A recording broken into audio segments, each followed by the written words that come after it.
तो फिर तो एक ही शर्त थी जो सत्यनारायण हार गया और उसी में अपना सर कटवाना पड़ा था। यही तो जिंदगी है।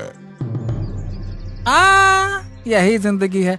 अच्छा, मैंने सुना था कि यहाँ सर कटा भूत रहता है।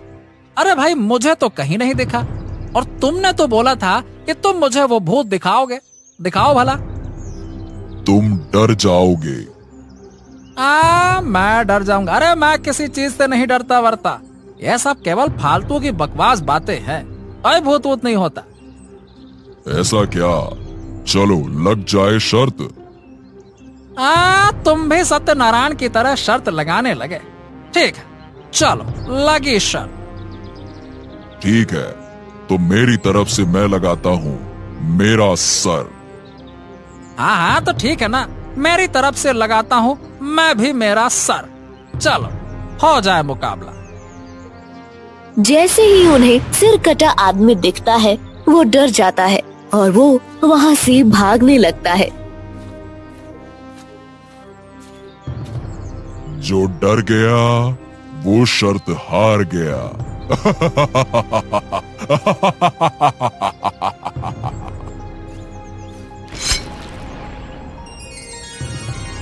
बहुत समय पहले की बात है। एक विशाल और समृद्ध राज्य था जिसका नाम सत्यगढ़ था। वहाँ के राजा वीरेंद्र एक न्यायप्रिय और प्रजापालक शासक थे। उसी राज्य में एक व्यक्ति आता है।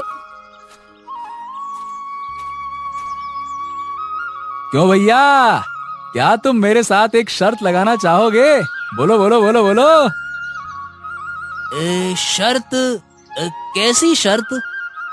अरे, अगर मैं शर्त जीत गया तो आप मुझे एक सोने का सिक्का दोगे, और अगर आप जीत गए तो मैं आपको एक सोने का सिक्का दूंगा। बोलो। हाँ ठीक है, चलो मैं शर्त लगाने के लिए तैयार हूँ। ठीक है, तो क्या तुम बता सकते हो ऐसा कौन सा फल है जिसे खाने के लिए छीलना नहीं पड़ता, लेकिन उसके अंदर से बीज भी नहीं निकलते? बोलो। ये तो बहुत ही आसान है। अरे भैया, इसका जवाब है केला।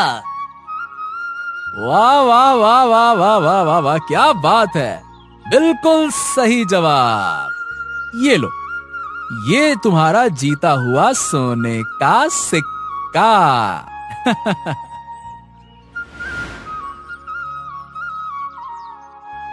ए भैया सत्यनारायण, तुमने तो बहुत अच्छा सवाल पूछा, लेकिन क्या तुम मेरे साथ भी शर्त लगाओगे?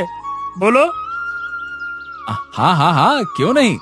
तुम्हारे पास कौन सी शर्त है? बोलो। मेरी शर्त और भी कठिन है। सुनो, ऐसी कौन सी चीज है जिसे तुम जितनी देर ज्यादा उठाओ वो उतनी ही हल्की होती जाती है? बोलो। ये थोड़ा मुश्किल है।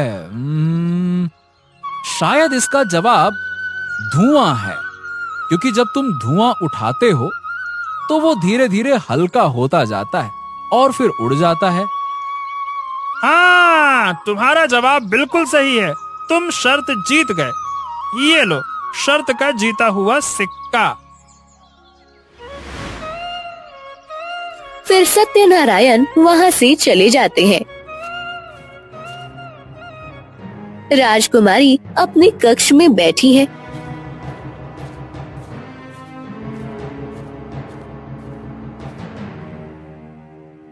राजकुमारी, तुम अपने खेल में हमेशा मग्न रहती हो। ये सब क्या है? पिताजी, अगर मैं आपको एक पहेली दूं और आप उसका जवाब नहीं दे सके तो आपको अपनी शाही तलवार मुझे उपहार में देनी होगी। और अगर मैं तुम्हारी पहेली का उत्तर दे दूं तो मैं आपकी पसंद का कोई भी कार्य करूंगी। ठीक है राजकुमारी, मैं तुम्हारी शर्त स्वीकार करता हूँ। अब तुम अपनी पहेली सुनाओ। बोलो। सुनिए, ऐसा क्या है जो बिना हिले डुले हमेशा चलता रहता है और जिसे हम छू नहीं सकते? वाह, ये तो बड़ी कठिन पहेली है। लेकिन मुझे इसका उत्तर मालूम है। इसका उत्तर है समय। बिल्कुल सही पिताजी, आपने मेरी शर्त जीत ली। तो अब तैयार हो जाओ राजकुमारी। मेरा आदेश है कि तुम आज दरबार में जाकर प्रजा के साथ कुछ समय बिताओ। ठीक है पिताजी, आपकी ये शर्त भी मुझे स्वीकार है। ये हुई ना बात। और हाँ, अगली बार शर्त लगाने से पहले ये मत भूलना कि राजा से मुकाबला करना आसान नहीं है, ठीक है? अगली बार और भी कठिन पहेली लेकर आऊंगी पिताजी। आप देखूंगी आप कैसे जीतते हैं। एक दिन राजकुमारी, वाह वाह, क्या बात! आज बड़ी प्रसन्न लग रही हो। तुम्हारे चेहरे पर यह चमक देखकर लगता है कि तुम्हारे मन में कोई विशेष विचार या योजना है। बताओ, क्या बात है? पिताजी, मैंने सुना है कि सत्यनारायण नाम का व्यक्ति शर्त लगाने में माहिर है और उसकी शर्तों में कुछ ऐसा खास होता है कि वो कभी किसी से नहीं हारता। वो अपनी चतुराई और रणनीतियों से हर बार जीतता है। चाहे वो किसी भी प्रकार की शर्त हो, मुझे उससे शर्त लगानी है ताकि मैं जान सकूं कि वो वास्तव में इतना अजेय है या नहीं। सत्यनारायण, उसका नाम मैंने भी सुना है, लेकिन बेटी वो साधारण व्यक्ति नहीं है। उसकी चालाकी का मुकाबला करना इतना आसान नहीं है। वैसे तुम ये क्यों करना चाहती हो? क्योंकि मैं जानना चाहती हूँ कि वो इतना अजेय क्यों है। मैं नहीं मानती कि कोई भी व्यक्ति पूरी तरह से अजेय हो सकता है। मुझे लगता है कि मैं अपनी बुद्धिमत्ता, साहस और संयम से उसे हरा सकती हूँ। हर चुनौती में कुछ न कुछ अक्सर छिपा होता है और मुझे यकीन है कि मैं उसकी चतुराई और रणनीतियों को मात दे सकती हूँ। देखो बेटी, सत्यनारायण के साथ शर्त लगाना खतरनाक हो सकता है। वो अपनी शर्तों में ऐसा जाल बिछाता है कि सामने वाला हार मानने पर मजबूर हो जाता है। पिताजी, मैं आपकी चिंता समझ सकती हूँ, लेकिन मैं जानती हूँ कि मैं सत्यनारायण को अपनी चतुराई से हरा सकती हूँ। अब ठीक है, जैसी तुम्हारी इच्छा। मैं कल ही सत्यनारायण को महल में बुलवाता हूँ।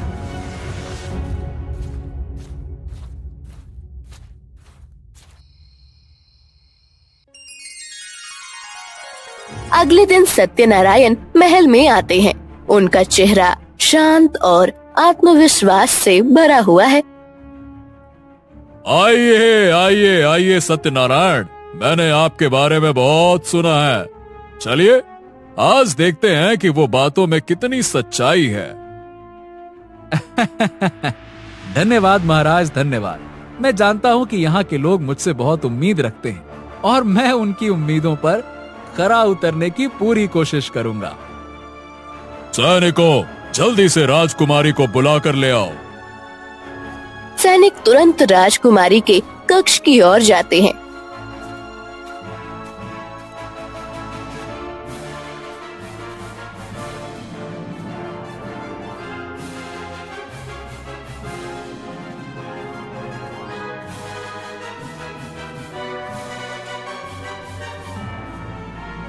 और कुछ ही क्षणों में राजकुमारी को बुला कर लाते हैं। सत्यनारायण, मैं जानती हूँ कि आप कभी हारते नहीं हैं, लेकिन आज मैं तुमको हराने वाली हूँ। ठीक है राजकुमारी, कोशिश करके देख लीजिए। अगर मैं शर्त जीत गई तो मैं तुम्हें शाही तलवार दूंगी और तुम शर्त जीते तो तुम्हें मुझे कोई कीमती चीज देनी होगी। ठीक है, मुझे मंजूर है। तो अब सुनिए, मैं आपको एक शर्त देता हूं, ध्यान से सुनिए। उस पेड़ की डाली पे 2 पक्षी हैं, उनमें से कौन सा पक्षी पहले उड़ेगा? मेरा जवाब है नीले रंग का पक्षी पहले उड़ेगा। थोड़ी देर बाद पीले रंग का पक्षी उड़ जाता है।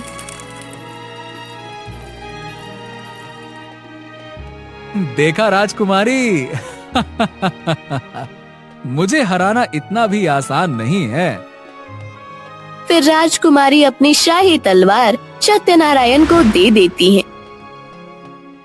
सत्यनारायण, मैं आखिरी शर्त तुमसे लगाना चाहती हूँ। अगर तुम वो शर्त जीत गए तो मैं तुम्हें अपना सर दूंगी, लेकिन अगर मैं वो शर्त में जीत गई तो तुम्हें अपना सर मुझे देना होगा। बेटी, ये तुम क्या बोल रही हो?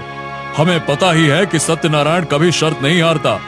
तुम अपना जीवन क्यों जोखिम में डाल रही हो? एक बार और सोच लो राजकुमारी जी, कहीं ये शर्त आपकी आखिरी शर्त ना बन जाए। आपको पता ही है कि मैं शर्त कभी नहीं हारता। सत्यनारायण, मैंने हर पहलू पर विचार कर लिया है। ये शर्त हमारी बुद्धिमत्ता और साहस की परीक्षा होगी। मैं तैयार हूँ, तो क्या तुम भी तैयार हो? ठीक है राजकुमारी, मैं आपकी शर्त स्वीकार करता हूं, लेकिन ध्यान रहे ये खेल अब साधारण नहीं रहेगा। बताइए, आपकी शर्त क्या है? तुम्हें अपनी परछाई एक दिन के लिए अपने से दूर करनी है। अगर तुमने ये कर लिया तो तुम ये शर्त जीत जाओगे। मैंने अब तक वैसे कई चुनौतियों का सामना किया है, पर इस बार की चुनौती सबसे कठिन लग रही है। लेकिन परछाई को अलग करना असंभव है। अगर मैंने वो कर दिया तो? अच्छा, अगर आपने कर दिखाया तो आप ये शर्त जीत जाएंगी, लेकिन अगर आप नहीं कर पाई तो शर्त के मुताबिक आपको अपना सर देना होगा। अब मैं भी देखता हूं कि आप ये कैसे करती हैं।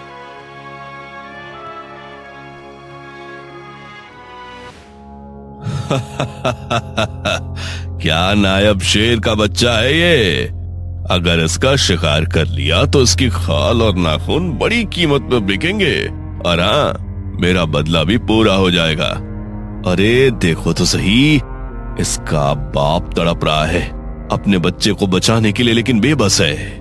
उसकी टांगे तो झाड़ी में बुरी तरह फंसी हुई है, बेचारा कुछ कर ही नहीं सकता। अब देख, मैं तेरे सामने तेरे इस मासूम बच्चे को मौत के घाट उतार दूंगा। ये नजारा तो जिंदगी भर नहीं भूल पाएगा। तभी महाराज वहाँ आ जाते हैं और देखते हैं। अरे बाप रे बाप, ये शिकारी तो सच में उस शेर के मासूम बच्चे को ही मार डालेगा। और वो बेचारा शेर, वो तो अपनी ही आंखों के सामने सब कुछ होते हुए देख रहा है, लेकिन कुछ कर नहीं पा रहा है। नहीं, ऐसा नहीं होने दे सकते। हमें हर हाल में इस शिकारी को रोकना होगा। किसी भी कीमत पर उस शेर के बच्चे को बचाना ही होगा। तभी शिकारी भाला फेंकता है और महाराज भी भाला फेंकते हैं, और महाराज शेर के बच्चे को बचा लेते हैं और उसके पिता के पास ले जाते हैं। तब तक सैनिक शिकारी को पकड़ लेता है। महाराज, आपका बहुत बहुत धन्यवाद। आपने मुझ पर बहुत बड़ा एहसान किया है। यह एहसान मैं कभी नहीं भूलूंगा। आपने मेरे बच्चे की जान बचाई है, वो भी इस दुष्ट शिकारी से। हमारे जंगल में घुसकर ये शेरों को मारता रहा है। अगर आज आप ना होते तो मेरा बच्चा बिल्कुल भी नहीं बच पाता। सुनो शेर, हम इस समूचे राज्य के महाराज हैं। गांव वालों की रक्षा हमारी जिम्मेदारी है, पर केवल इंसानों की नहीं, इस जंगल के हर जीव, हर प्राणी की सुरक्षा भी हमारा कर्तव्य है। अगर कोई शिकारी इस पावन धरती पर आकर तुम्हारी प्रजाति को क्षति पहुंचाएगा तो हम उसे हर हाल में रोकेंगे। हम उसे बंदी बनाएंगे और उसके अपराध के लिए उचित दंड भी देंगे। तुम निश्चिंत रहो। जब तक हम हैं, तब तक कोई शिकारी तुम्हारे बच्चे की ओर देख भी नहीं सकता, और न ही तुम्हारी जाति पर कोई संकट आ सकेगा। महाराज, आप एक सच्चे राजा हैं। आपने मेरे बच्चे की जान बचाई है, उसे नई जिंदगी दी है। मैं ये उपकार कभी नहीं भूलूंगा। जब भी आपको मेरी जरूरत होगी, मैं हमेशा आपके साथ खड़ा रहूंगा। तुम्हारे जैसे शिकारियों के कारण ही जंगल में शेरों की संख्या कम होती जा रही है। हर रोज खबर आती है एक शेर जंगल में मर गया। शायद उन सब के पीछे तुम ही हो। तुम्हें शर्म नहीं आती? तुम एक जीव को मारते हो। महाराज, आपने सब कुछ बिगाड़ दिया। सोचिए, अगर मैं उस शेर के बच्चे को उसके बाप की आंखों के सामने मार देता तो मुझे कितनी खुशी मिलती, और फिर उस बच्चे को बेचकर मुझे कितना सारा पैसा मिलता। पर नहीं, आप आ गए और आपने सब कुछ बर्बाद कर दिया। पर याद रखना महाराज, मैं ये अपमान कभी नहीं भूलूंगा, मैं आपको नहीं छोड़ूंगा। मूर्ख शिकारी, तुम्हारी लापरवाही के कारण आज उस शेर के बच्चे की जान चली जाती। तुम्हारे जैसे निर्दयी और दुष्ट व्यक्ति की तो सदैव के लिए कारावास में डालना चाहिए। तुम्हें बंदी बनाकर कड़ी सजा दी जानी चाहिए। महाराज, अगर आज आप थोड़ा देर से आते तो मैं उस शेर के बच्चे को उसके पिता के सामने मार देता और फिर उसे बेचकर खूब सारा पैसा कमाता, परंतु आप गलत समय पर आ गए। तो तुम बिल्कुल भी शर्मिंदा नहीं हो। हमें तो लगता है कि अपनी गलती के लिए तुम्हें क्षमा मांगनी चाहिए और शर्मिंदा होना चाहिए, परंतु तुम उल्टा अभी भी उस शेर के बच्चे को मारने की बात कर रहे हो। हाँ महाराज, मैं शर्मिंदा नहीं हो सकता। इन शेरों की प्रजाति ने ही मेरा पूरा परिवार मुझसे छीन लिया है। अब इनसे बदला लेना ही मेरा जीवन का एकमात्र उद्देश्य है। जब तक मेरी सांसें चल रही है, मैं इन शेरों को मारता रहूंगा। परंतु तुम ऐसा क्यों कर रहे हो? आखिर तुम इन शेरों के पीछे इस तरह पागलों की तरह क्यों पड़े हो? इन शेरों ने तुम्हारे परिवार के साथ ऐसा क्या किया है जो तुम आज भी बदले की आग में जल रहे हो? अच्छा, तो आप सच सुनना चाहते हैं महाराज? तो फिर सुनिए ध्यान से। एक ऐसी कहानी जो मेरे दिल में आज भी जलती हुई राख की तरह धधक रही है। इन शेरों ने कैसे मेरे पूरे परिवार को खत्म कर दिया। राजू और शिकारी दो सगे भाई थे जो जंगल में जानवरों का शिकार करते थे। जंगल की गहराइयों में उनका नाम सुनते ही जानवरों के दिल कांप उठते थे। शिकारी, जरा अपनी नजर तो तेज कर और हर तरफ जंगल में देखो। कोई ऐसा शेर ढूंढो जिसे मारकर हमारे दिल को थोड़ी राहत मिले। हाँ राजू भैया, मेरी नजर जंगल के चप्पे चप्पे पर है। जैसे ही मुझे कोई शेर नजर आएगा, मैं उसे जान से मार डालूंगा। मैं उसे सांस लेने का मौका भी नहीं दूंगा। सही कहा तुमने शिकारी, इन शेरों को जरा भी रहम नहीं दिखानी चाहिए। क्या तुम भूल गए वो दिन जब हमारे पिताजी की चीखें पूरे जंगल में गूंज रही थी और वो शेर उनकी चीखों से बेपरवाह उन्हें नोच नोच कर खा रहे थे? हमारे पिताजी निर्दोष थे, लाचार थे। उनकी मौत का जिम्मेदार कोई और नहीं, फिर ये सिर्फ शेर हैं। हाँ राजू भैया, आप बिल्कुल ठीक कह रहे हो। मैं अपने पिताजी का दुख जानता हूँ। इन दुष्ट शेरों ने उन्हें मिलकर मार डाला है, परंतु अब हम दोनों मिलकर इन शेरों से बदला लेंगे। जब तक इस जंगल में एक भी शेर बचा रहेगा, तब तक हम चैन से नहीं बैठेंगे। इन शेरों को हम चुन चुन कर मारेंगे, तभी हमारा बदला पूरा होगा। तभी दोनों को दूर एक बाघ नजर आता है। शिकारी, वो देखो, हमें हमारा शिकार मिल गया। चलो हम उसे मिलकर मार डालते हैं। परंतु भैया, वो शेर नहीं है, वो तो एक बाघ है। उसे मारकर हमें क्या मिलेगा? हमें तो अपने पिताजी का बदला लेना है। अरे शिकारी, ये शेर और बाघ सब एक ही प्रजाति के होते हैं। हो सकता है इस बाघ के किसी दोस्त शेर ने हमारे पिताजी को मारा हो। चलो अब देर नहीं करनी चाहिए, इस बाघ को मारकर अपने पिताजी का बदला लेते हैं। राजू भैया, आपने बिल्कुल ठीक कहा। चलो, इससे पहले कि हमारी सांसें छीन ले, हमें इसकी जान अपने पिताजी की आत्मा को सुकून दिलाने के लिए लेनी है। वो दोनों बाघ को मारने के लिए आगे बढ़ते हैं। तभी बाघ भागने लगता है, लेकिन वे दोनों उसे मार डालते हैं।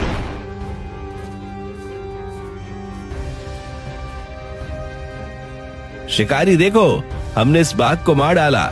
इसे मरा हुआ देखकर बहुत सुकून मिल रहा है। ऐसा लगता है मेरे पिताजी की आत्मा को अब मुक्ति मिल जाएगी। हाँ राजू भैया, मेरा निशाना तो हमेशा से अचूक रहा है। देखिए ना, एक ही बार में इस बाघ को खत्म कर दिया। अब देर किस बात की? इसे उठाकर शहर ले चलते हैं और यहाँ इसके बदले हमें अच्छी खासी रकम मिलेगी। तुम बिल्कुल ठीक कह रहे हो। ऐसे हमारे पिताजी का बदला भी पूरा होगा और हम मालामाल भी होते जाएंगे। दोनों बाघ को उठाकर शहर ले जाते हैं और बेच देते हैं। अब उन दोनों के पास बहुत सारा पैसा हो गया था। अरे ये क्या, इतने पैसे कहाँ से आ गए तुम लोग के पास? क्या आज भी तुम दोनों किसी शेर को मारकर उसे बेचकर पैसे कमा कर लाए हो? हाँ माँ जी, आप बिल्कुल ठीक कह रही हैं। हम दोनों ने मिलकर आज एक बाघ को मारा और उसे बेचकर इतने सारे पैसे कमाए। आखिर कब तक चलेगा ये सब? कब बंद करोगे ये बेमानी खूनी खेल? तुम्हारे पिताजी की मौत शेरों की वजह से नहीं हुई थी, बल्कि उनकी अपनी गलतियों की वजह से हुई थी। वो एक शिकारी थे, जंगल के नियम तोड़ते थे। तुम दोनों इन शेरों को मारना बंद करो। अगर तुम दोनों समय रहते नहीं रुके तो शायद अगली लाश तुम दोनों में से किसी एक की होगी। अरे माँ जी, ये आप कैसी बातें कर रही हैं? जब तक इस जंगल में एक भी शेर बचेगा, हमारे पिताजी का बदला पूरा नहीं होगा। हम दोनों मिलकर इस जंगल के एक एक शेर को मार डालेंगे, तभी तो हमारे पिताजी की आत्मा को मुक्ति मिलेगी। हाँ माँ जी, शिकारी बिल्कुल ठीक कह रहा है। ऐसे ही हमारे पिताजी का बदला पूरा होगा और उन शेरों को बेचकर हम जो कमाते हैं उससे हमारा घर भी अच्छे से चलेगा।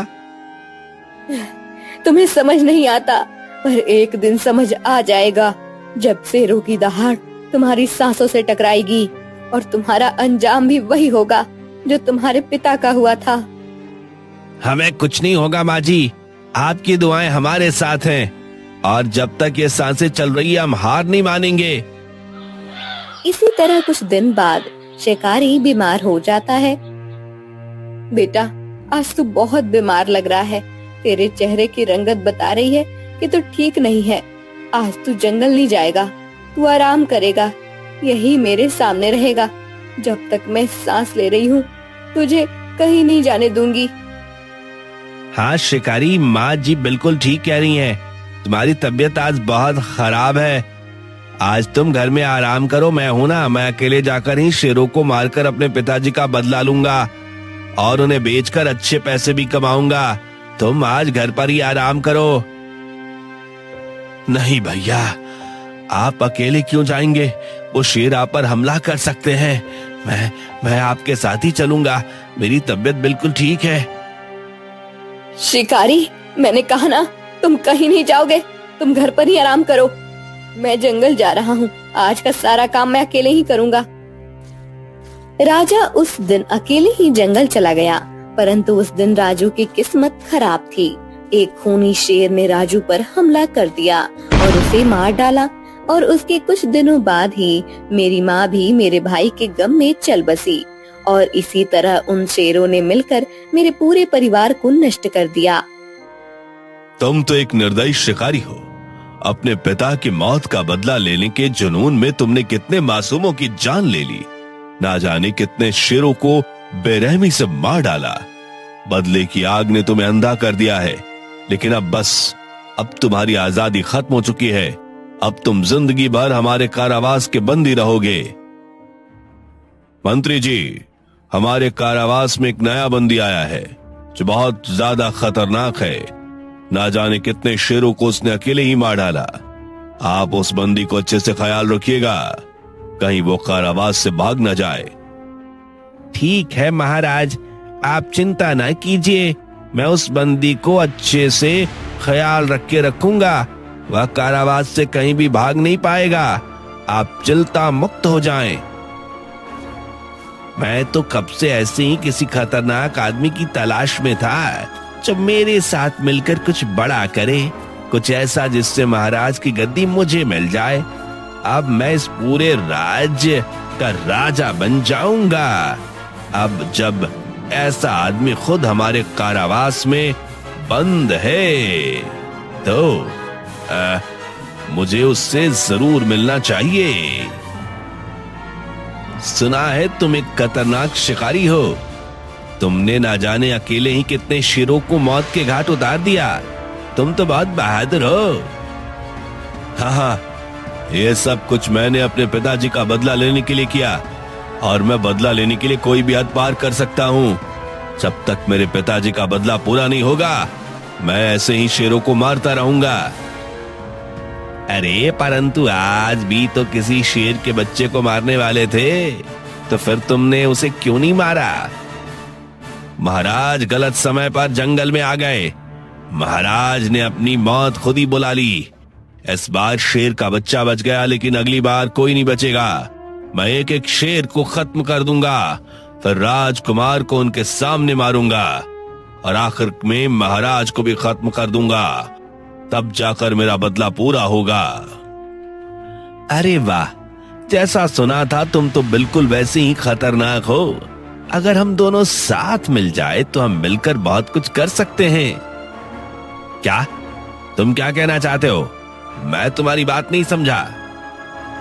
देखो, मैं भी महाराज को मारकर इस पूरे राज्य पर राज करना चाहता हूँ और तुम भी महाराज से अपना बदला लेना चाहते हो, तो क्यों ना हम दोनों मिल जाएं। मैं आज ही रात इस कारावास को खोल दूंगा, फिर तुम जाकर राजकुमार को उठा लेना, उनका अपहरण करके उन्हें जंगल में ले जाना, फिर सुबह कुछ भी करके मैं महाराज को जंगल ले आऊंगा, फिर तुम उन दोनों को मार डालना और ऐसे में हम दोनों का काम हो जाएगा।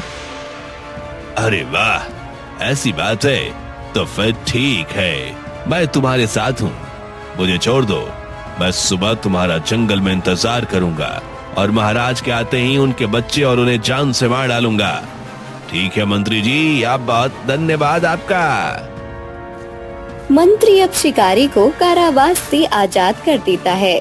शिकारी चुपचाप महल की ओर बढ़ता है और वो राजकुमार को उठाकर राजमहल से ले जाता है।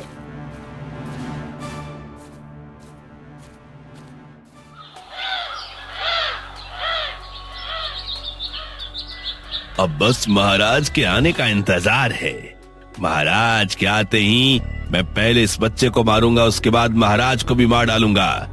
मेरा बदला पूरा हो जाएगा। उसके बाद मैं आजाद होकर जंगल के सारे शेरों को मार डालूंगा। मेरा बदला पूरा हो जाएगा। अरे बाप रे, ये तो वही शिकारी है और ये किसका सुपुत्र जंगल में उठा कर ले आया है। जरूर ये इस बच्चे के साथ कुछ गलत करने वाला है। मुझे आज इसको सबक सिखाना होगा।